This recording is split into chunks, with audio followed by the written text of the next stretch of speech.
Добрый день, дорогие друзья! И снова четверг, и снова шоу «Безос курит», и мы стараемся выходить по графику, хотя иногда этот график сбивается.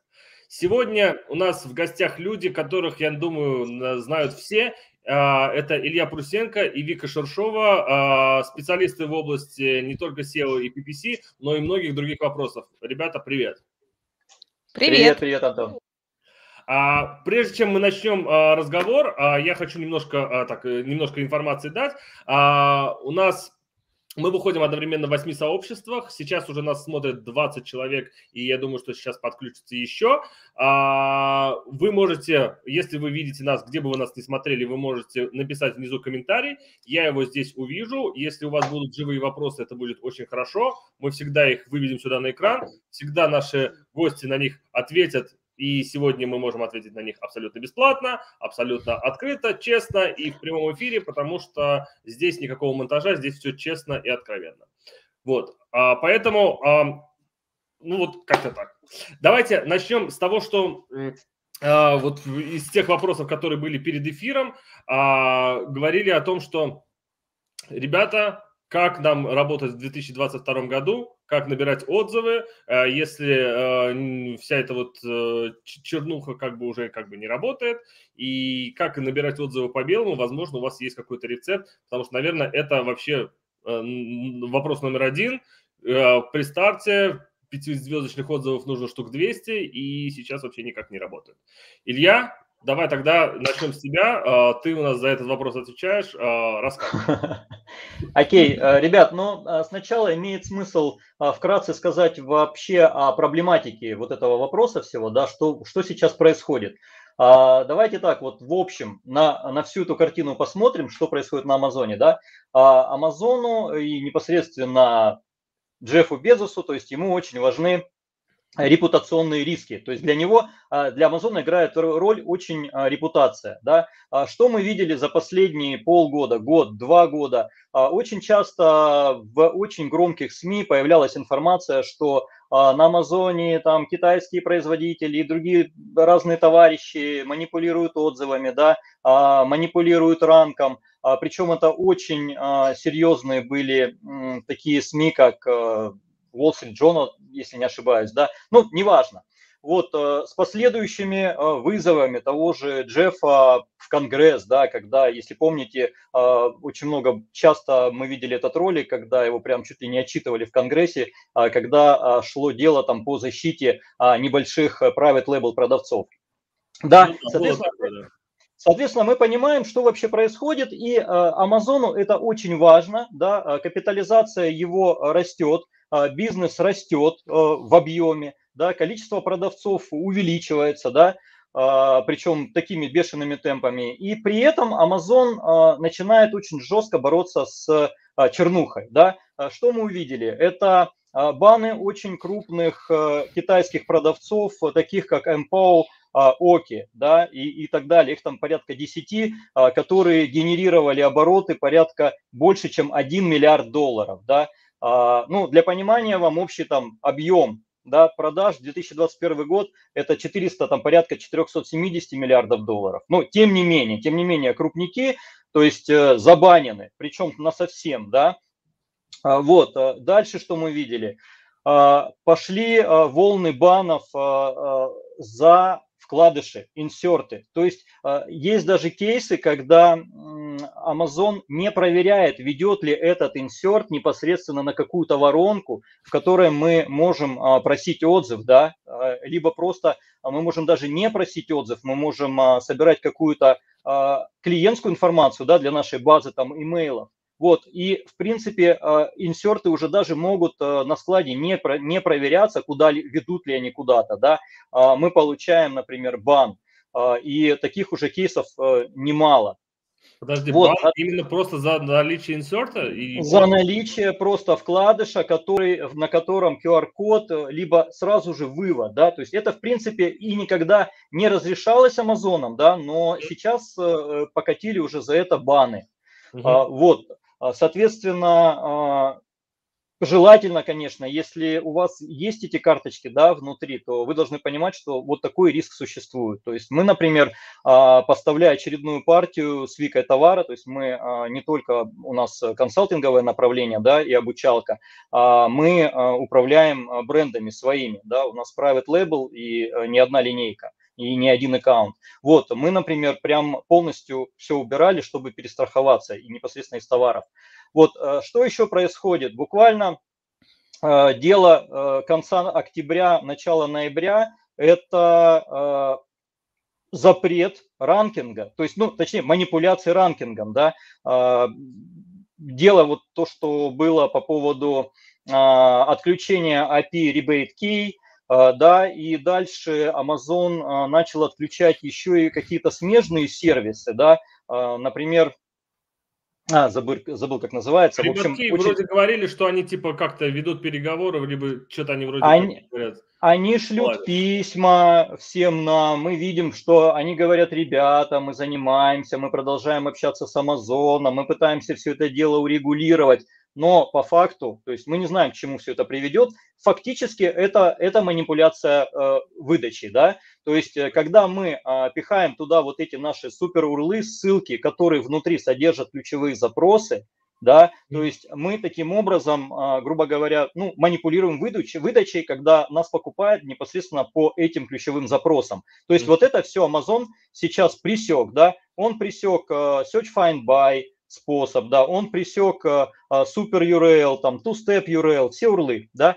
На текущий момент непонятно, что делать с паблишерами. Например, мы работали с паблишерами, где мы уже зашили супер урлы, и эти статьи, они уже есть в Гугле и везде, и там уже эти ссылки. Вот что с этими ссылками будет, да, то есть мы статью поменять не можем. Мы можем, конечно, попросить паблишера удалить непосредственно эту статью, но мы, например, позиционировались там в нескольких сотен, у нескольких сотен паблишеров, и получается, что нам теперь каждому писать: ребят, пожалуйста, удалите эту статью. То есть вот очень много сейчас вопросов, подвешенных в воздухе, да, и нам нужно понимать, что делать дальше, да. Что еще интересного? Вот по поводу, давайте уже тогда перейдем к конкретике, да, вот запретили отзывы, да, сейчас куча этих банов за манипуляцию отзывами, что делать? Что у нас осталось? Ну, был у нас инструмент легальный ERP, Early Reviewer Program, да, когда мы могли получить первые 5 отзывов, бывало даже 6, Amazon это пропускал, платили мы за это $60 за асин. В принципе, у нас был хороший опыт, да, но опять же мы говорим о мелочи, да, ну что такое 5-6 отзывов? Ну да, вот вопрос был как раз, как сделать первые 200 отзывов для того, чтобы хоть как-то, хоть с кем-то, хоть где-то конкурировать. Ты знаешь, Антон, ну на самом деле у меня нет на него ответа.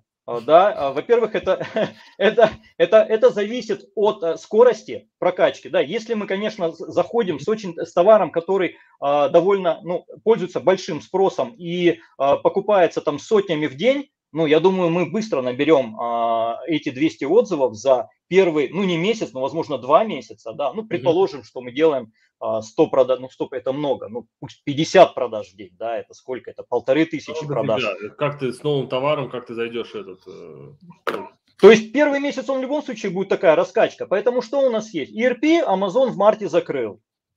Что оставил? Оставил Vine. Vine был бесплатный. Мы, в принципе, Vine не пользовались, потому что у нас, мы опрашивали очень многих ребят, с кем мы работаем, и двоякое было впечатление о Vine. То есть, с одной стороны, он работает так же, как ERP, в том плане, что товар должен быть очень качественным. Если мы на 100% уверены в качестве товара, тогда и по Vine будут заходить хорошие отзывы. Да? Там мы-то можем делать, по-моему, до 30 раздач по этому Vine. Вот, если товар такой себе, есть риск того, что мы сразу нахватаем негатива. Какая еще фишка у Vine есть? Вайновские отзывики, они смотрят на органические отзывы, и они могут писать примерно в том же русле. Если, например, мы ловим какой-то отзыв не очень хороший, который конкретику какую-то дает, описывает товар и какие-то негативные стороны, то следующий, ну, например, мы уже раздали, там 15 раздач сделали, то следующие 15 раздач получится так, что они могут копировать вот ту, усилит один другого, да? И они уже не будут париться, бояться, и они будут такую же фигню писать. Вот, и поэтому кто-то говорит, да, окей, Vine, вот, крутяк. Сейчас, кстати, он стал платным, это $200 за асин.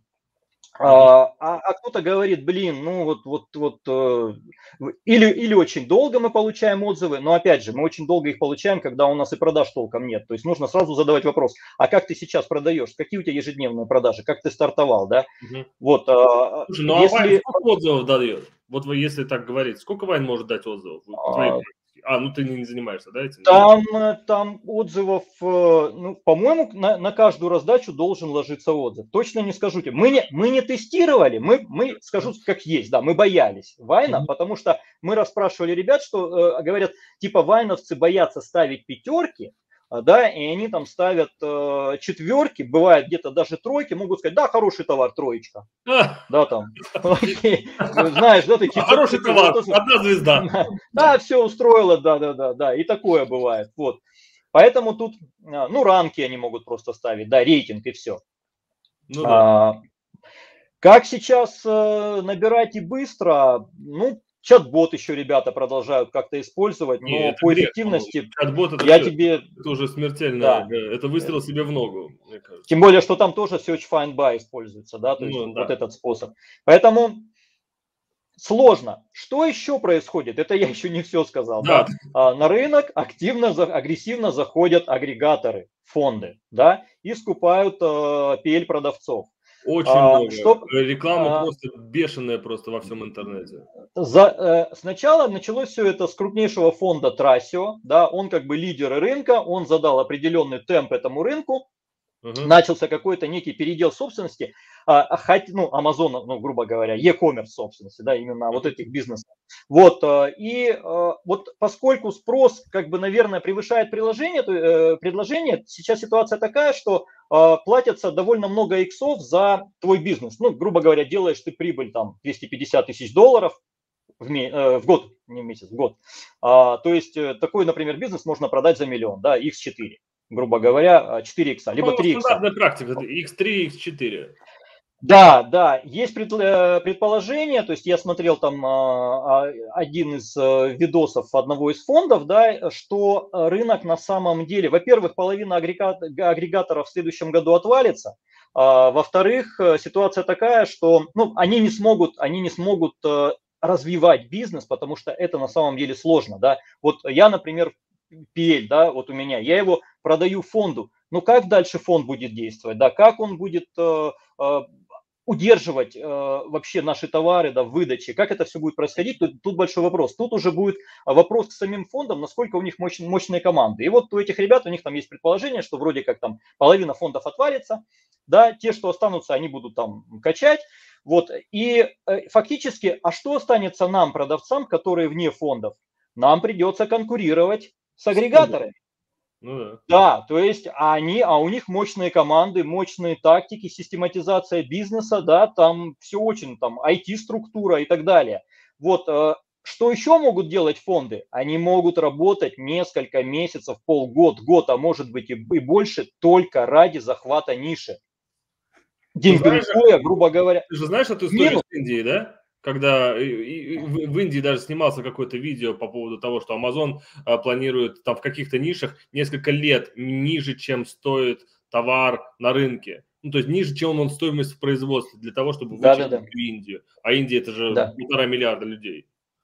Да, то есть логика понятна, они будут захватывать вот эти ниши. И что они еще говорят? Иксы уменьшатся. Да, то есть вот эти рынок стабилизируется, сейчас он перегрет, да, ценники большие, то есть если кто-то планирует продаваться, лучше получается, ну, если верить этой аналитике, да, то продаваться лучше типа сейчас, да, потому что потом это будет 1x, 2x, да, не 3, не 4, а мы сталкивались с C5 и 6, и даже я слышал 7. Ну что ж за ниша такая? Что меня успокоило? Меня успокоила аналитика.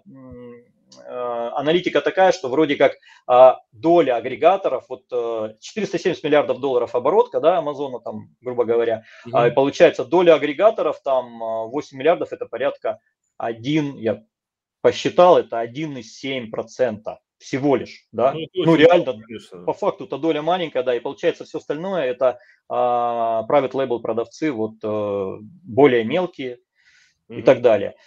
С другой стороны, очень крупные продавцы говорят, блин, ну хорошо, ранкинг запретили, хорошо, да, там отзывы там это запретили, блин, тоже хорошо, понимаешь, и вот и такое есть, да.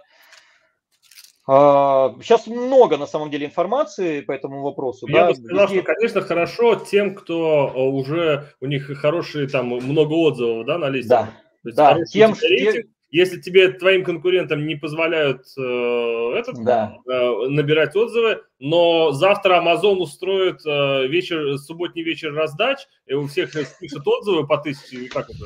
Ну, то есть, от невиданной щедрости, да? У всех спишут по 1000 отзывов, и что мы будем делать? Да. Поэтому что у нас, какие у нас методы остаются? Ну, остаются белые методы, да, остается тот же Vine, а прокачка продвижения у нас PPC, то есть реклама, да, внутренняя реклама Amazon. И вот тут уже больше на эту тему Вика расскажет, как она работает с продавцами. Мы говорим уже 20 минут, нас уже смотрит 60 человек в онлайне, мы разогрели публику. Вика, давай.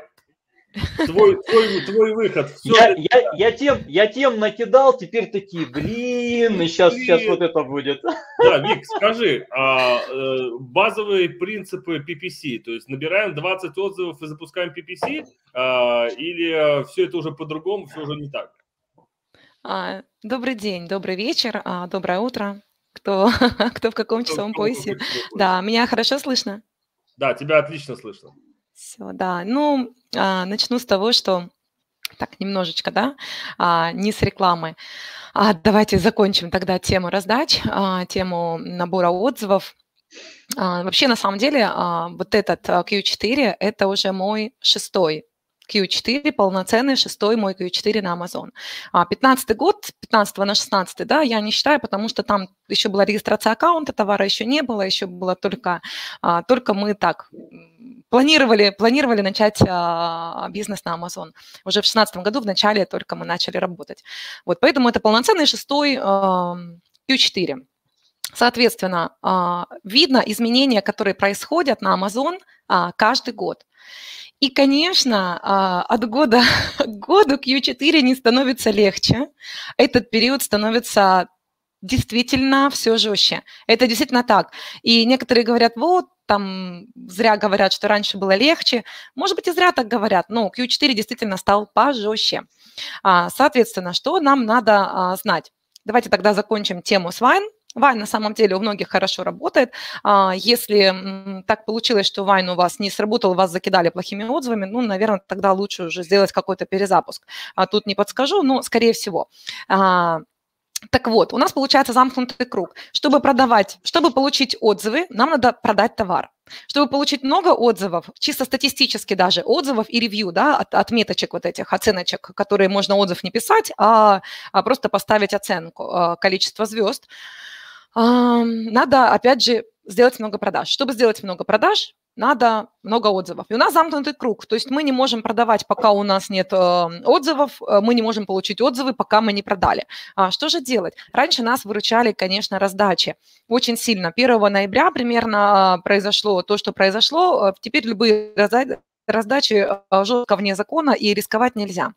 Соответственно, что нам остается делать? Надо делать то, что можно. То есть все-таки каким-то способом продавать. И вот тут как раз нам нужна продажа на Amazon – это бизнес. Это серьезный большой бизнес. Соответственно, бизнес – это математика. Все, нет тут у нас мечтаний в облаках. Это четкая математика. И если экономика товара не выдерживает изначально, то на Amazon ничего не получится. Оно не получилось бы и в лучшие времена. Сейчас, если экономика товара слабая, то есть у вас слабая маржинальность, у вас ничего не получится, лучше не начинать с таким товаром. Сейчас очень пристальное внимание надо определить, ну, как бы выделить тому, как вот мы при подборе товара смотрим именно маржинальность. Так вот, надо сделать все, чтобы все-таки эти продажи дать любым способом. Как я говорю у себя в обучении, умрите, но дайте продажи. Покажите Амазону конверсию, покажите Амазону скорость продаж. Пусть это будет месяц-два. Завезли вы партию 3000 штук. Поставьте вы 1000 юнитов на такое предложение, которое даст вам этот толчок.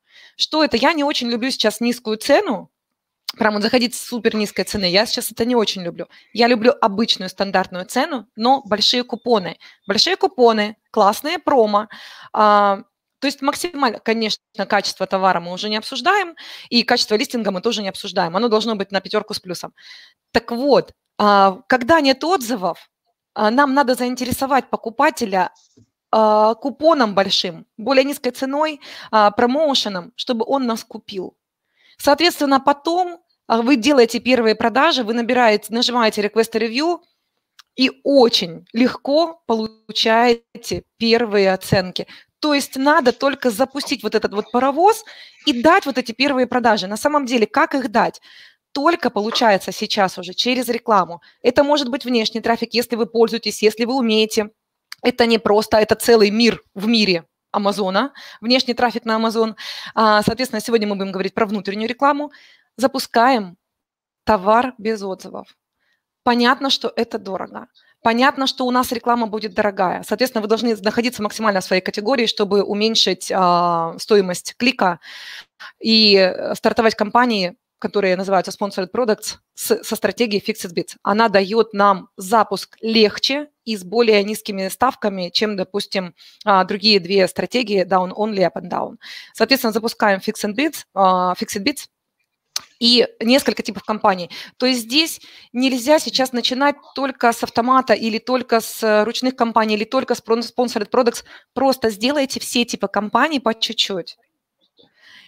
И дайте лучшее предложение. Когда у вас будет лучшее предложение, у вас все равно пойдут продажи. Да, вы затратите на это деньги, но по-другому получается, да, ну никак сейчас особо сильно не стартовать. И так как я и мои ассистенты, мы ведем несколько крупных магазинов на аутсорс рекламы, также мы берем и новичков иногда, чтобы как раз-таки держать руку на пульсе. То есть мы не выводим бренд на рынок, но если бренд интересный, мы просто закрываем вопрос аутсорса рекламы. И мы держим руку на пульсе, мы видим, как сейчас происходят запуски. Изнутри мы видим, потому что свои товары мы так часто уже не запускаем. У нас давно работают линейки. А мне интересно, как в других нишах это происходит и как работают сейчас, какие методы. Так вот, все то же самое. Дайте лучший оффер, дайте рекламу, хорошо, правильно ее дайте, а не просто вы зашли, не знаете, какие кнопки нажать, нажали. Ну, так, конечно, не будет работать. Дайте ее максимально правильно. И у вас пойдут эти первые продажи, и вы чисто статистически получите уже через дней 10, наверное, 12, вы уже получите первые отзывы и ревью. Вот и все. То есть здесь только вопрос экономики и вашей готовности отдать по хорошему предложению первую, допустим, там треть партии товара, потом это и в первую партию полностью перейдет. Тут только математику считать. Соответственно, никакой такой сильной прям проблемы, да, стало сложнее, прям сильной такой проблемы, что все, вот все, никак нам не добыть первые отзывы. Да нету такого. Нет и такого. Работаете, допустим, месяца 2, если даже продажи у вас 10-15 штук в день, то вы уже месяца через 2 штук 30 отзывов получите. Это вам точно говорю. Это реальные кейсы, я просто в голове их помню. Поэтому не так это, если вы продаете столько мало. То есть вы очень аккуратно заходите на рынок. Если вы заходите более агрессивно и продаете 50-100 продаж в день, ниша это позволяет, и вы даете такой классный оффер и наливаете столько рекламы, конечно, конверсия низкая, потому что нет социального подтверждения. Но чтобы это запустить, согласитесь на низкую конверсию. Дайте лучший оффер. На самом деле при классном оффере, предложении, да, которое мы даем для продавца, для покупателя, нормальная там конверсия. Вот, это что касается отзывов. Еще хотел сказать, что важно, очень важно, не экономьте на фотографиях, уделите внимание фотоконтенту, естественно, да. Вот что входит в этот оффер, да, цена, фотографии, грубо говоря, да, пока у нас нет еще отзывов. Ну и понятно, что нужно уделить внимание SEO. То есть в любом случае вы должны сразу же наполнить листинг ключами и так, чтобы не переборщить, чтобы это все и заходило как бы с точки зрения читабельности. Илья, давай я на секунду у меня был этот вопрос, и тут же этот же вопрос от зрителей. Купон, вот вы говорите, скидки там, то есть это о каких суммах идет речь? То есть Не раздавать меньше 35%, не меньше. Часто мы ставим купон 58%. Плюс я люблю кривые цифры, скажем так, неровные, да, не 10, 20, 30, 40, 50. Я такие цифры не очень люблю. Я люблю цифры, которые не применяют большинство продавцов, и за них просто глаз покупателя будет цепляться с непривычки. Это 34%, 38%, 52%. Это очень большой купон. 48%, там больше 50%, я вот не помню, сейчас можно давать или нет, промо больше 50% точно нельзя сейчас давать, а вот купон, я просто не помню, 40 с чем-то точно можно давать, 38 тоже можно, потому что мы это постоянно применяем. То есть мы делаем среднюю цену. Который автоэплай, который прям вот на листинге, да? Да, который на листинге светится зелененьким таким. Написано, купон там такой-то. И вот мы любим, причем если это скидка в долларах получается больше, то используем доллары. Если скидка в процентах получается больше, то используем процент. Все, то есть это очень глубокий купон, очень. Прям вот до 50%. При этом цену мы ставим среднюю по рынку. Не низкую, самую по нише, да, и не самую высокую. Среднюю, по которой продает большинство продавцов. Среднюю цену по рынку и от нее большой купон. И вот на самом деле очень хорошо срабатывает. И промо еще даем, там 2 штуки, еще плюс скидка. Для бизнес-продавцов дополнительная скидка и так далее. Слушай, вот тогда вопрос. Раньше, когда ты делал купоны и пытался оставлять отзывы, все стирается, поэтому как бы... А сейчас это... Нет, эти отзывы сейчас... Я не замечаю, чтобы они уходили. Они у нас висят спокойно, абсолютно нормально у всех, да. По большим купонам. То есть, понимаешь, во-первых, когда мы даем купон, не все покупатели пользуются купоном, а меньше 50%. Меньше 50%. Даже я бы сказал 30-40%, кто реально применяет купон. То есть мы конверсию улучшаем при самой первой выдаче общей, да, то, что больше шансов, что кликнут на этот товар, потому что там этот купон горит, да. Но когда человек заходит, совершенно не факт, что он нажмет эту, выберет галочку. И это реально мы из статистики мы видим, что на самом деле меньше 50%. У нас лично 20% применяют купоны. Сколько денег я потерял вот просто вот на этом. То есть ты заходишь на Amazon, я каждый день покупаю на Amazon. Сегодня купил мангал себе купил. Захожу на Amazon, вижу, предложение там минус 15% off, отлично, думаю, сейчас зайду, а все же постоянно заходишь же с телефона, то есть, как правило, все с телефона. Зашел, круто, предложение, раз, buy one click, и потом ты смотришь, а где же 15%?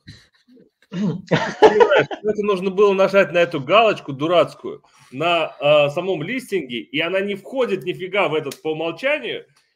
Теперь для того, чтобы тебе все это сделать, тебе нужно сделать отказ от заказа.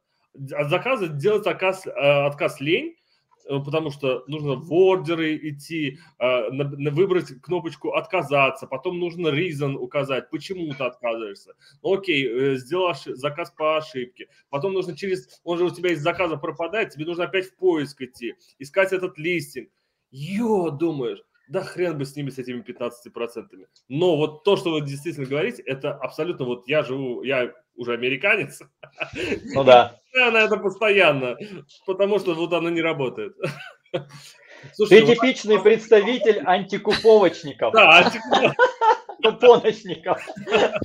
Да, ребят, у нас посыпались вопросы, чуть-чуть прервемся, задам несколько вопросов из зала, и потом мы немножко продолжим, у меня есть еще вопросы от меня.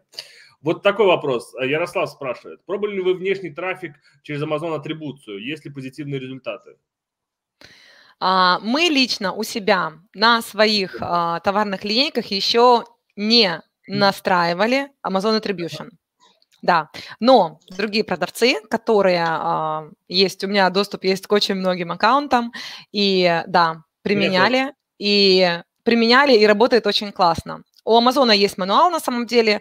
В конце прошлого года Amazon выдал очень подробный мануал по тому, как подключить Amazon Attribution. То есть когда они запустили, да, в конце прошлого года, где-то в октябре, они выслали мануал всем продавцам, и на самом деле там по мануалу пройти, там очень легко подключить. Разобраться легко. Можешь для новичков, для тех, кто совсем вот новенький, рассказать, как работает этот attribution? Ну, чтобы не позволяет отслеживать, с какого канала у вас происходит лучшие продажи, лучшая конверсия и так далее. С какого канала? То есть вы даете несколько каналов. Нет, конечно, это не то, что вы настроили Amazon Attribution, и где-то у вас началась показываться реклама вне Амазона. Это как раз есть внутренние настройки внутри Amazon, да, которые позволяют вам настроить кампании, на которые будут показываться вне Амазона. То есть это внутри рекламного кабинета есть. Amazon Attribution нет, это дает формировать ссылку, которая позволит вам отслеживать, ну, скажем так, качество и этого трафика, да, откуда у вас лучше, с Facebook у вас лучше продают или там с Google рекламы, какие, ну, вот этот момент. Соответственно, вот это можно отследить. Мы пошли по другому пути с внешним трафиком, учитывая то, что мы давно на Amazon, и мы видим немножечко, куда это все идет, и очень много было у наших друзей, знакомых, клиентов, было разного рода банов, в том числе мы переживали бан за Related и так далее, были баны продуктов, и, в общем, очень много мы знаем, поэтому мы выбрали построение долгое, достаточно дорогое, внешнего трафика именно своего сайта и развития своего канала. То есть это мы приняли такое решение. Соответственно, внешнего трафика мы даем, пробуем так иногда, да, и чисто Google рекламу, вот так, очень мало, потому что у нас внутреннего трафика, его действительно много, и мы лидеры ниши, поэтому до сих пор остаемся. Поэтому мы решили, у нас было два варианта, пойти так или так, мы решили пойти и вложить деньги в развитие собственного сайта, собственного канала продаж. Сейчас расписана программа работ на полгода, и, ну, в общем, мы приняли такое решение. Вот все-таки Ярослав интересует, он говорит, да, подключить не проблема, но важный вопрос, помогает ли это хоть как-то в продвижении продукта? Да, конечно. Подождите, а при чем тут? Не, ну, конечно, помогает. Вы запустили несколько видов внешнего трафика. Вы отследили, какой лучше работает Amazon Attribution, вам это помогает. И все, это, конечно, помогает. Это вам аналитика. То есть если раньше, когда не было этих ссылок, по которым мы могли отслеживать, то мы пальцем в небо. Вот мы пустили внешний трафик, дал он нам продажи, не дал, мы можем только отслеживать общие ордера, да. А здесь четко видно, поэтому помогает или нет, это смотря сколько вы пускаете трафика и так далее. Конечно, любой внешний трафик помогает продвижению. Любой. Особенно сейчас, когда Amazon доплачивает вам за то, что вы приводите внешний трафик. Конечно, Amazon развернулся в сторону внешнего трафика, но сегодня у нас разговор о внутренней рекламе. Да. До которой мы еще не дошли. Вот следующий вопрос. Про верифицированные отзывы или не верифицированные с купоном более 50%? Раньше они точно не верифицировали. По-моему, сейчас больше 50% купон, я вот не помню, потому что мы делали все-таки до 50. Допустим, там 48, вот так, да, 38 мы делали вот такой. Соответственно, больше 50 промо точно не дает сделать, как вот раньше было до 99%. Давно нету этого. 50% максимум можно сделать промо. Соответственно, раньше выше 50% они были не верифицированные. Сейчас у нас все, которые заходят отзывы, понимаете, они же, смотрите, вот вы дали купон, у вас от 20 до 40, там, например, процентов, 45, этот купон применили. Вы сделали там 300 продаж. У вас с купоном купили, например, там сколько, 50, 60, 70 человек. Вы нажали кнопку Request a Review на всех этих 300 ордерах. Соответственно, у вас прилетели ревьюшки, потом прилетела часть текстовых отзывов, и, конечно, там, понимаете, там вы не можете отследить, кто из них купил с купоном, кто купил без купона, от кого пришел это ревью. Соответственно, все они Verify, мы видим, что они Verify все светятся. Соответственно, да, скорее всего, больше 50% мы сейчас не делаем купоны. Те Verify, которые я видел, да, и обычно они негативные, например, call, да, то я перехожу через бренд-кабинет, мне Amazon же там сразу пишет, извините, а вот этот отзыв оставлен покупателям, который не покупал у вас товар. Вот это не Verify чистой воды, да, они такие были. А вот эти купоны, которые на самом листинге светятся, я вообще не уверен, что тот, кто применил этот купон и оставил отзыв, что этот отзыв не засчитается, например, или засчитается как-то по-другому. Хороший вопрос, просто понять. Вот те промо, которые генерировали мы, например, не social media промокод, а которые мы генерируем в промоушенах, вот за те купоны я помню, что была инфа, что именно вот по ним, да, неверифицированный отзыв, да, заходит, когда мы там даем эту скидку, мы-то эти купоны в основном промокоды использовали, например, для, опять же, внешки, для какой-то, да, на каком-нибудь лендинге там выставить, крутить, там гивы какие-то делать, да, и давать это промо. И вот эти отзывы, они не засчитывались как не verify, ну, насколько вот я помню ситуацию, да. Но вот этот купон, именно купон, который на листинге, у меня нет информации за все эти годы работы, ну, может быть, я чего-то не знаю, да, мы все не идеальные, и не можем прям знать все, но у меня нет информации, что человек, применивший данный купон и оставивший отзыв, что этот отзыв, например, не появился, либо он потом куда-то ушел, либо он там неверифицированный. Вот, то есть у меня ощущение, что вот все купоны вот эти и все отзывы, они абсолютно адекватные, нормальные. То есть это не тот купон. Это не тот, не путайте этот купон с тем промо, который мы генерируем в кабинете в промоушенах. Да. Okay. Я думаю так. Окей. Вы используете buy one, get one или как это работает у вас? Ну, типа, я так понимаю. Купи одну. Нет, не этот. Промо. Нет, это промо. Вот вы сейчас говорите про промо. Купи одну, получи одну. Этот промо мы со старта не используем. Мы используем купон. Вы говорите про промоушен, а я говорю про купон. Мы используем купон с достаточно глубокой скидкой. А промоушен мы любим использовать купи 2, получи скидку, купи 3, получи скидку, купи 4, 5, там, ну, не градацию сами придумывайте, да, получи скидку. То есть на начальном этапе купи 1, получи 1, мы этот купон, это промо не используем. Потом мы его подключаем, когда мы убираем потихонечку. Кстати, важный момент, выход из купонов. Мы, получается, раскачиваем продажи, все улучшается, начинаются приходить ревью, начинают органические отзывы, все приходит, у нас все улучшается. И вот тут наступает момент, когда снижать купон вот по этому проценту? Вот тут смотрим. Допустим, мы видим, что мы там дошли уже там до определенного количества продаж, и они более-менее стабилизировались. Тогда мы начинаем снижать глубину купона. Допустим, мы давали 34% купон, мы его меняем на 24%. То есть купон 34 отменяем, купон 24 ставим. То есть не сразу мы уходим в купон 5%, как у всех. Не сразу. Мы очень плавно выходим. И одновременно с этим даем более глубокую скидку купи 2, купи 3, купи 4, потому что они суммируются. Соответственно, мы, когда даем глубокий купон, мы часто вот здесь можем давать не очень глубокую скидку от количества. Ну, можем и глубокую, да, зависит от продавца, как он заходит. Вот, поэтому мы плавненько выходим из купона и постепенно доводим его до 9-12%, например, или 5-7%, или 3-5%, неважно, это зависит от продавца и его цели, и его задач. Плавно выходим, очень плавно мы выходим вот таким снижением купона, мы очень плавно выходим на купон, который будет у нас работать всегда. Я всегда держу купоны на листингах.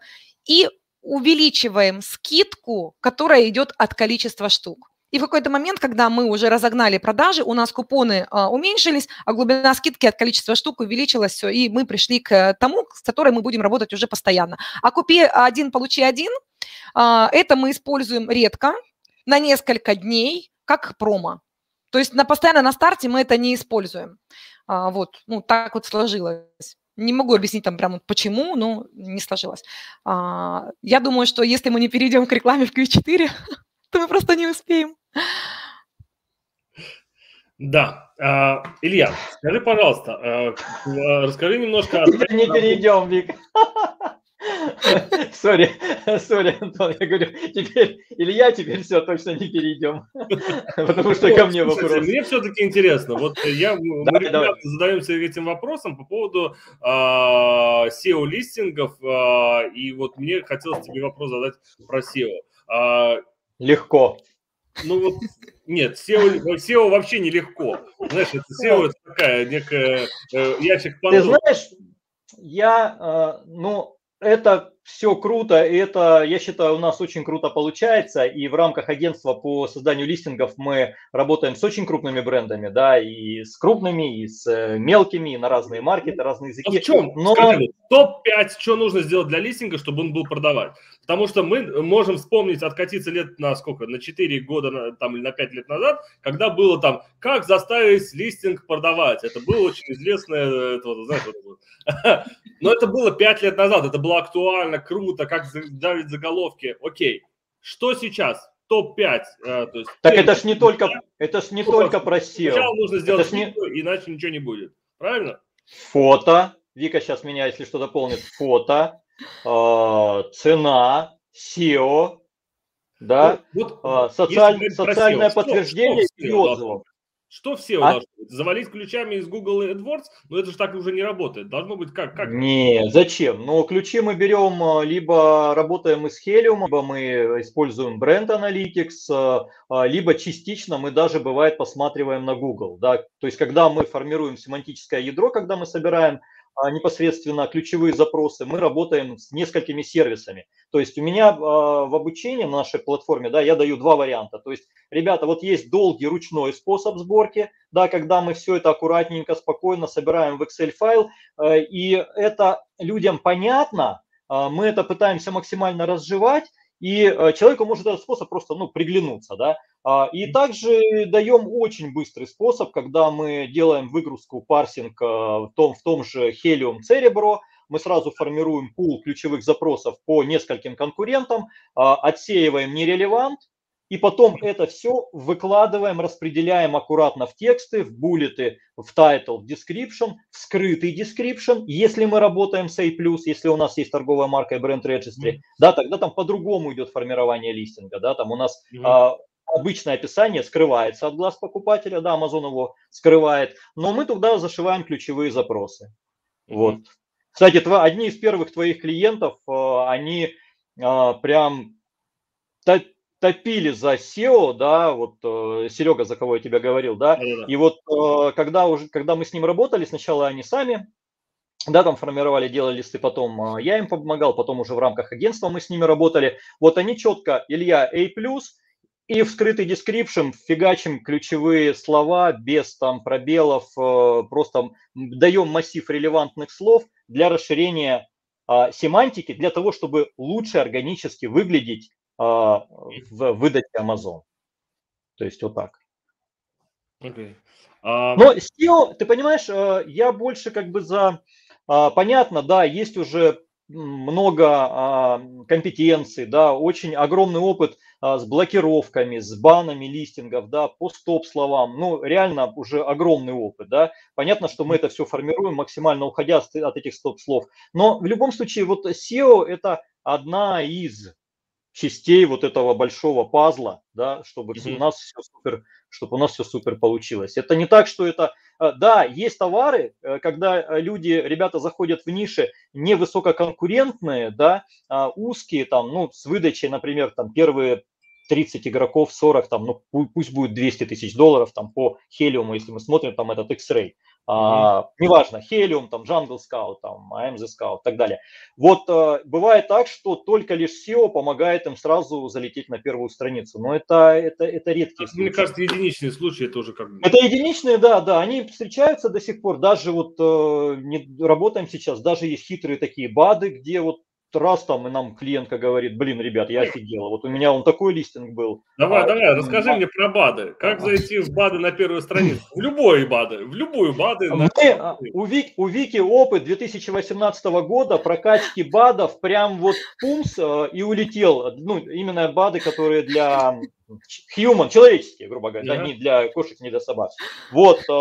Но она может очень много рассказать про БАДы. Мы вот за все это время мы так и не решились идти в БАДы. Мы лично, вот как private label, как свои марки, мы всю эту картину видели прекрасно, да, и мы такие, блин, мы не потянем там, либо мы не потянем деньгами. Ну, реклама, клик до $15, ну это ж пипец.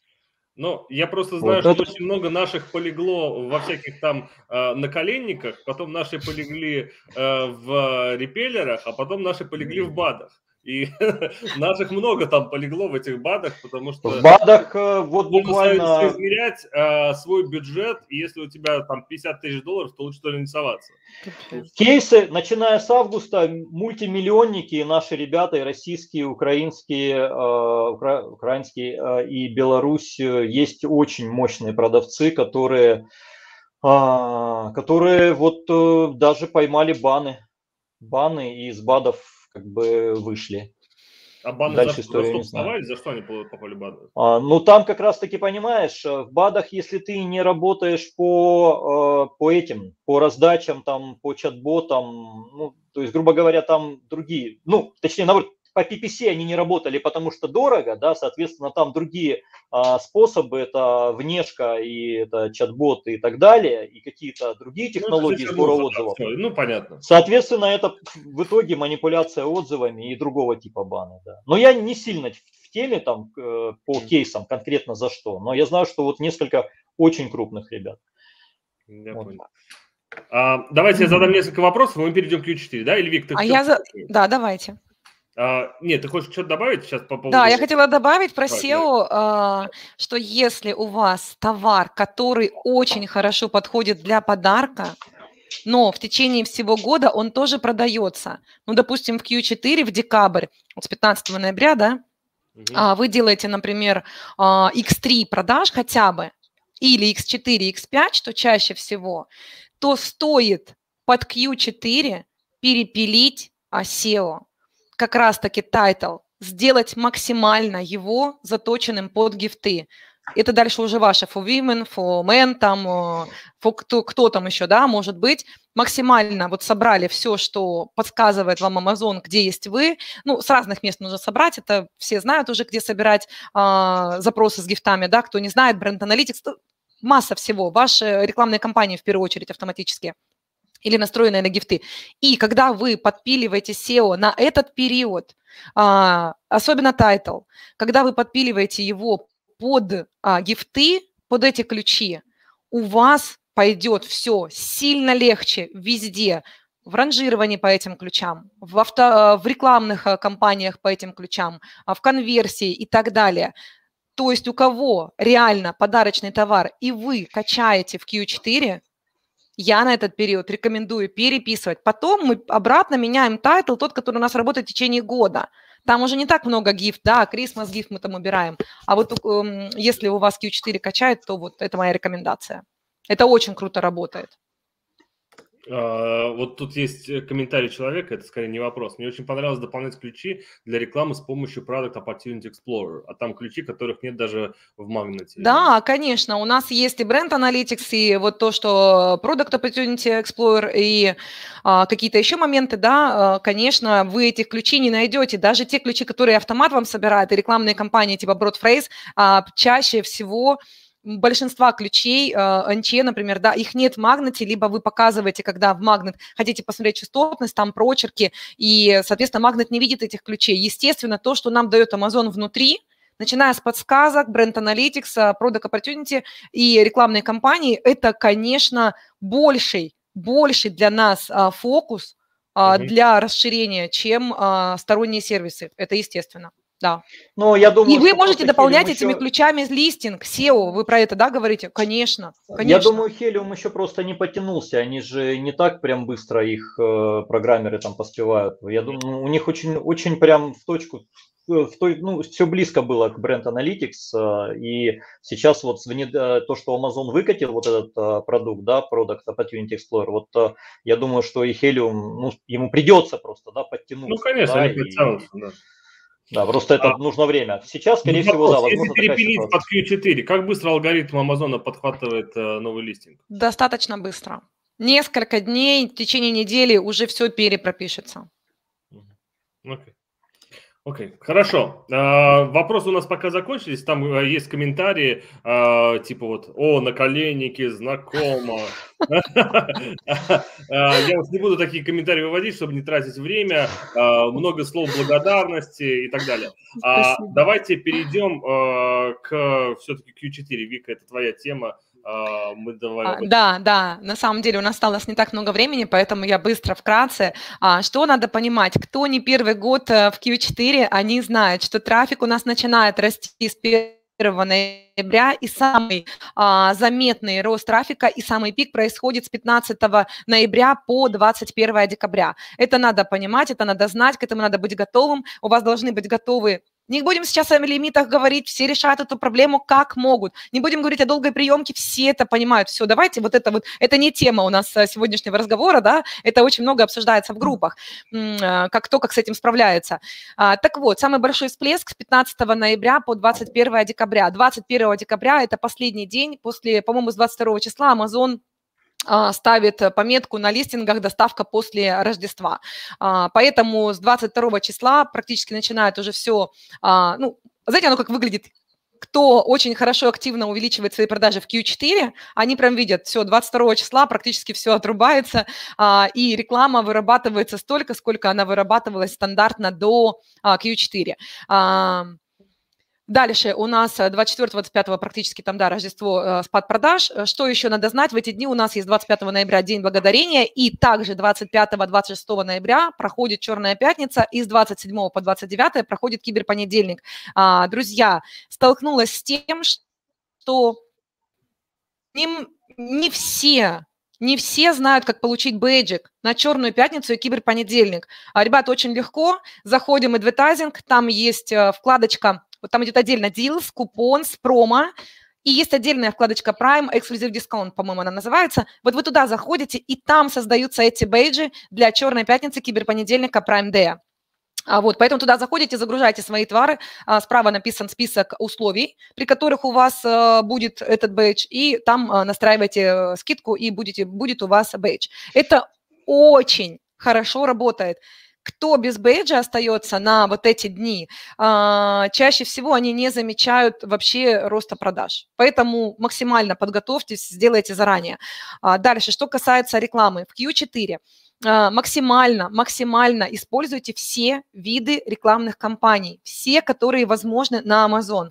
И анализируйте это не относительно вот именно сколько продаж именно с рекламы прошло, а в целом, как это повлияло на продажи в целом с аккаунта, да, потому что очень часто бывает такое, что сейчас конверсия, она может быть низковатая, как обычная, да, не повышенная, потому что народ может присматриваться, но эти клики, то, что вы ведете на листинг и так далее, особенно если вы еще внешний трафик используете, это вообще супер.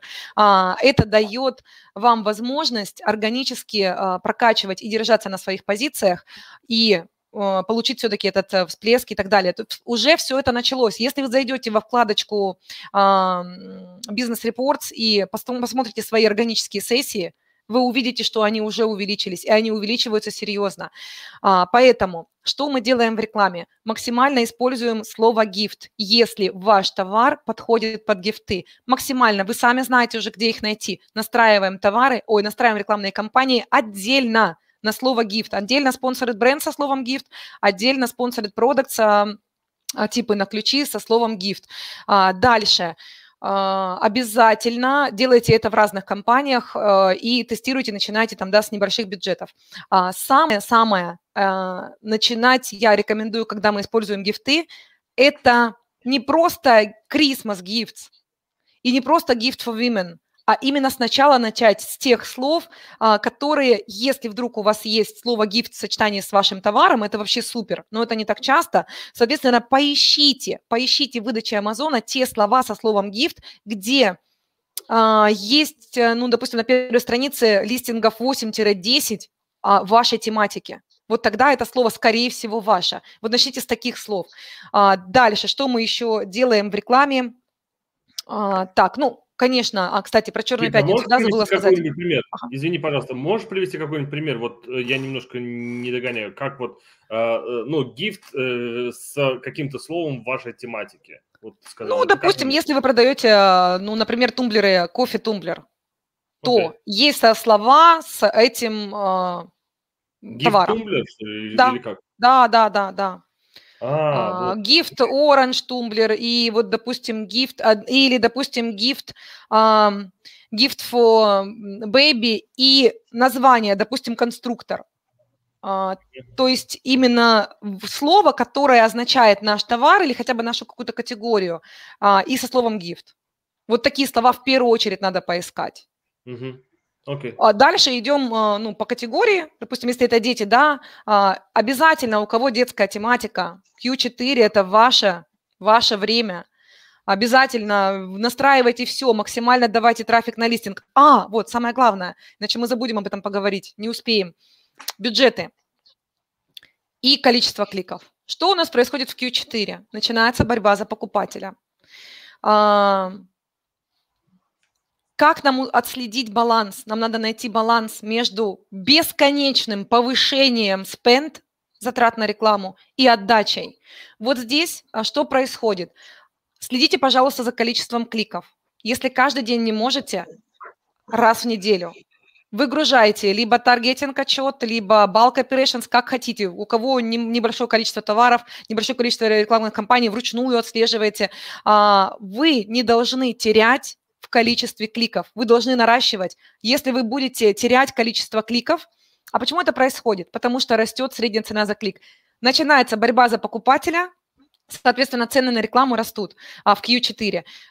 Вы, если цены не повышаете, ставки не повышаете, то вы по этим ставкам становитесь неконкурентоспособными, соответственно, вам дает Amazon все меньше показов и все меньше кликов. И если вы недели 2 не отследите, что вы давали 300 кликов вчера, а у вас сегодня 100, и прошло уже 2 недели, а вы вот так скатились 3 раза и не заметили, вам будет тяжелее уже выходить. Поэтому раз в неделю стандартно отслеживаем количество кликов, оно не должно падать, это прям must-have. В идеале оно у нас наращивается. Дальше, что у нас происходит? У нас увеличивается CPC, увеличиваем постепенно. Увидели, что количество кликов снижается, зашли в компанию и увеличили ставки. Дальше еще следим, конечно, за качеством этих кликов. Если мы продаем в Top of Search, то не надо уходить в Product Page. Это уже нюансы пошли, но это надо отслеживать тоже. И вот здесь важный момент. Смотрите, у нас трафик на Amazon прибывает и прибывает каждый день. Если вчера нам хватало $500 в день, то сегодня $500 будет хватать уже часов до 4 вечера. Через неделю их будет хватать уже до обеда. Я говорю про популярные в Q4 ниши, там это сильно заметно. Еще через 2 недели $500 будет хватать до 9 до 11 утра. Вот здесь, и вы начнете снижаться. Это при том, что вы повышаете ставку, а количество кликов при этом даже немножко будет падать, потому что и по количеству часов. Потому что трафик пришел больше, вы съели больше, и, соответственно, все, вы остались на большую часть дня без рекламы. Что здесь делаем? Повышаем spend, то есть повысили количество кликов, повысили spend. И вот здесь ищем баланс. Обычно до числа 10 декабря идет повышение, где у вас баланс соблюдается. Что такое баланс? Между расходами на рекламу, которые мы добавили, следим, конечно, количество кликов, конверсию и так далее, и отдачей, сколько ордеров мы получаем в целом. Добавили рекламу в 2 раза, оно не так линейно, что вы ордеров в 2 раза больше получите там по рекламе, да, но вы должны получить серьезную отдачу в целом по листингу. И вот тут будет у вас момент, когда вы увидите, что на определенном этапе добавление спенда в рекламу не дает вам добавления ордеров. Вы это просто увидите, это надо отслеживать. И вот на этом моменте мы можем немножечко откатить назад количество спенда на рекламу и остаться на нем, чтобы у нас был баланс. Это может быть не касаться тех, у кого огромный склад и у кого товары, которые продаются повторно. Там действительно, чем больше первых покупок мы продадим вот в этот сезон Q4, тем лучше. Я говорю про тех, у кого, допустим, нет повторных товаров, и нам надо выдержать баланс между тем, чтобы не откатиться назад и все-таки проработать Q4 хорошо, и между тем, чтобы реклама с ее повышенными ставками и так дорогими на Amazon, еще повышающимся в Q4, не сожрала всю нашу прибыль, и тогда это будет бессмысленно, работа ради работы. Вот тут нам очень нужна математика, и мы находим этот баланс. Чаще всего реклама остается работать до обеда, но это дает нам баланс. Техника не выдерживает даже у Вики. Баланс. Сейчас, Вик, секунду. Вика, секундочку. К сожалению, ты зависла. Техника не справляется. Ты Между говоришь слишком эмоционально. расходами, добавленными на рекламу, и получением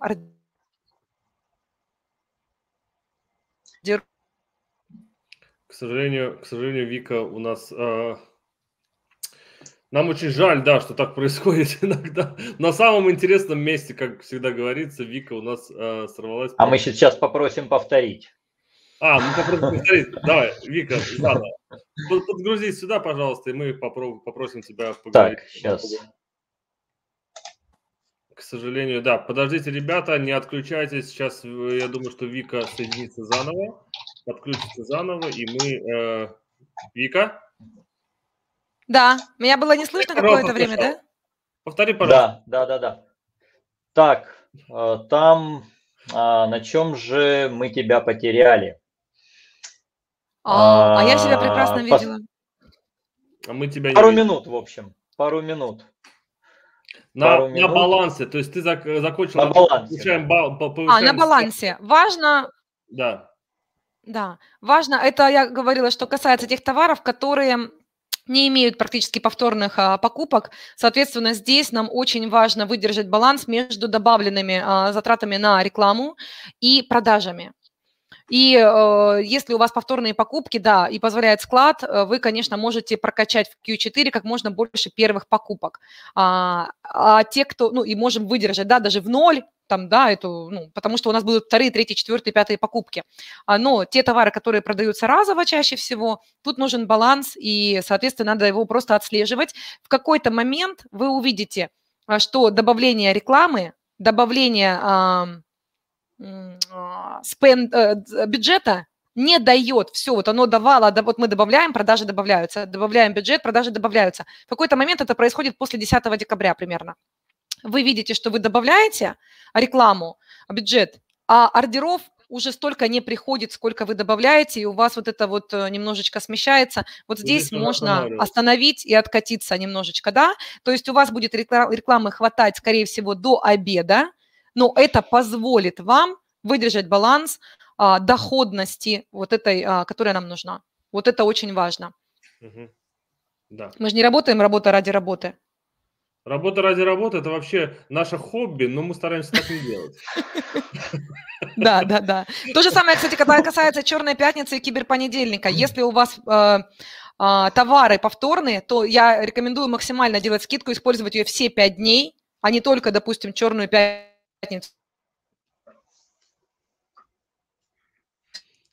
Да, к сожалению, вот так.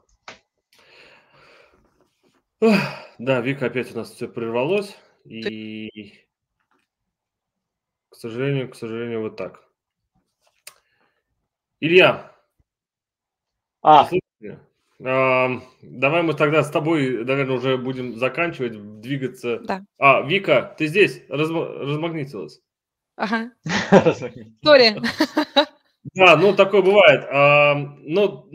Резюмируя, то есть, когда мы говорим про окончание, держим на 5 дней все время, пока это черные пятницы, киберпонедельники, и если увидели, что количество продаж у нас не увеличивается, а бюджет мы на рекламу увеличили, то лучше немножко откатиться назад. И вот здесь вот как раз и будет баланс, да? Да, и используйте обязательно написание Amazon постов. До сих пор многие этого не делают, я не знаю почему. Это абсолютно бесплатно до сих пор от Амазона, и это классное привлечение трафика. Делайте, займитесь Amazon постами. Скажите, а вы же берете какого-то native language или где-то там в Таиланде какого-то у вас человека? Кто у вас делает? Не-не-не. В Таиланде нету у нас. С филиппинцами мы не работаем. У нас ребята все в команде русскоязычные, а редактура, естественно, нейтивы. То есть, когда текст именно редактуру нужно сделать, там уже нейтив. По разным языкам, будь то английский, будь то Испания и так далее. У меня вопрос только. А вы пользуетесь так называемым черным языком? Ну, когда можно же взять тот же пост, написать на «она», «гота» и вот всякими этими черными словами, и если пост заходит, ну, на сленге я имею в виду, про сленг, про американский, используете эти фишки, нет? Нет, Нет? нет. Мне сказали, Даже что это работает офигенно, когда ты пост пишешь не на литературном английском, а на черном английском. Знаешь, вот это вот. Илья, наверное, не понял, он, наверное, имел в виду SEO листинга, а посты... Нет, я понял, именно что посты, новости, которые... Он про пост говорит. Нет, Фактически у нас SMM, есть у меня клиенты, SMM. которые используют, и однозначно это очень круто работает, Это это очень действительно круто так. Которые пишут на сленге? На сленге, да. То есть посты пишешь не на... Вот для этого и нужны нейтивы. Вот для этого конечно. мы берем только нейтивов, однозначно. Причем не те, которые... Ну, нейтив, все, он должен быть нейтив, потому что невозможно с любым крутым знанием языка, Конечно. невозможно знать. Мы можем уже между собой разговаривать на таком русском, что никто не поймет. Да, ни один иностранец не поймет. То же самое... Поэтому для постов это круто. Если Amazon это пропускает, то это круто. Ну, там же нету мата, но там же типа «Hey, bro, how you doing?» Ну, то есть ты когда даже читаешь, у тебя в ушах как будто это тебе говорит «Hey, what's up, bro?» Ну, знаешь, вот такие какие-то формулировки я даже не повторю. Вот, но как вот они говорят, это прям сразу чувствуется, что как будто ты в своей тарелке. Вот, да, вот называется комментарий «The Феня». The Феня. Точно. Да, спасибо большое, ребят. Скажите, пожалуйста, как к вам пойти учиться? Это, наверное, будет мой последний вопрос, потому что вы занимаетесь обучением, это очень круто. И расскажите немножко о вашей школе, как вы это делаете, сколько вообще стоит. Илья? Я, да. Смотри, ситуация такая, что ввиду нашей загруженности в своих проектах мы живые потоки не делаем там наверное, уже больше года. Но мы периодически обновляем платформу. Что такое наша платформа обучения? Да? Исключительно специализированная обучалка по SEO и по PPC, то есть именно и по рекламе. Да? То есть как собрать семантическое ядро, как его распределить по текстам, как работать с текстами, либо отдать там текстовки на аутсорс, там это уже второй вопрос, там кто как выбирает. Как сделать SEO-листинга, да, без фотоконтента, это совершенно не наши компетенции. Вот. И второй большой именно раздел, прям самый такой топовый, и всем он очень нравится, потому что Вика на самом деле, у нее есть такая способность очень внятно, то есть рассказать, то есть именно простыми словами донести вообще, что такое внутренняя реклама на Amazon. У нее действительно это шикарно получилось. И вот второй большой раздел – это у нас реклама. И мы постоянно обновляем вебинары какие-то проводим и обновляем платформу. И есть у нас закрытая группа поддержки. Но, к слову, в закрытой группе поддержки у нас, я насчитал где-то больше 10 миллионников по оборотке месячной в долларах, да, ребята, вы все их знаете, мы их знаем, естественно, да. Мы вырастили им команды сотрудников. Они у нас обучают уже непосредственно сотрудников и целые команды, то есть прям заходят по несколько человек и обучаются. Да. Я понял. Но на самом деле еще 5 копеек в вашу копилку. Когда я спрашивал у всех своих знакомых, расскажите мне, кто тут мастер по PPC, чтобы я пригласил в эфир, чтобы прям вот было интересно поговорить. У всех были разные списки, но в каждом из этих списков были вы. Поэтому Спасибо. я вам написал, говорю, ребята, давайте сделаем, это будет круто. Нас сейчас уже прошел час эфира, нас смотрит больше 63 человека. Поэтому вот это очень круто, что на прямые эфиры с вами собираются такие люди. Я думаю, что это было очень полезно. И спасибо вам большое, что вы сегодня пришли. Вот здесь вот, кто смотрит, есть бегущая строка. В бегущей строке есть название сайта. Вы можете туда пройти и заказать услуги или пройти обучение у Вики с Ильей. Я думаю, что в личных сообщениях они вам тоже могут много чего рассказать. Вот последний комментарий выведу. Этот курс очень крутой, рекомендую. И спасибо, вебинар огонь. Спасибо. Надеялись, что дали пользу, да. Да, друзья, я благодарю вас за ваше время, что вы пришли к нам на встречу. Вы знаете, Спасибо я большое. очень люблю быть вам полезной и надеюсь, да, что мы принесли пользу. Какие-то вопросы у вас остались, можете задавать их под вебинаром, и мы на все ответим. Спасибо большое, ребята. Спасибо всем. Спасибо, Антон. Кто сегодня присутствовал. Спасибо. И уверен, что увидимся с вами еще не раз и будем с вами вместе еще что-нибудь придумать. С удовольствием. Спасибо. Пока-пока. Спасибо. Спасибо.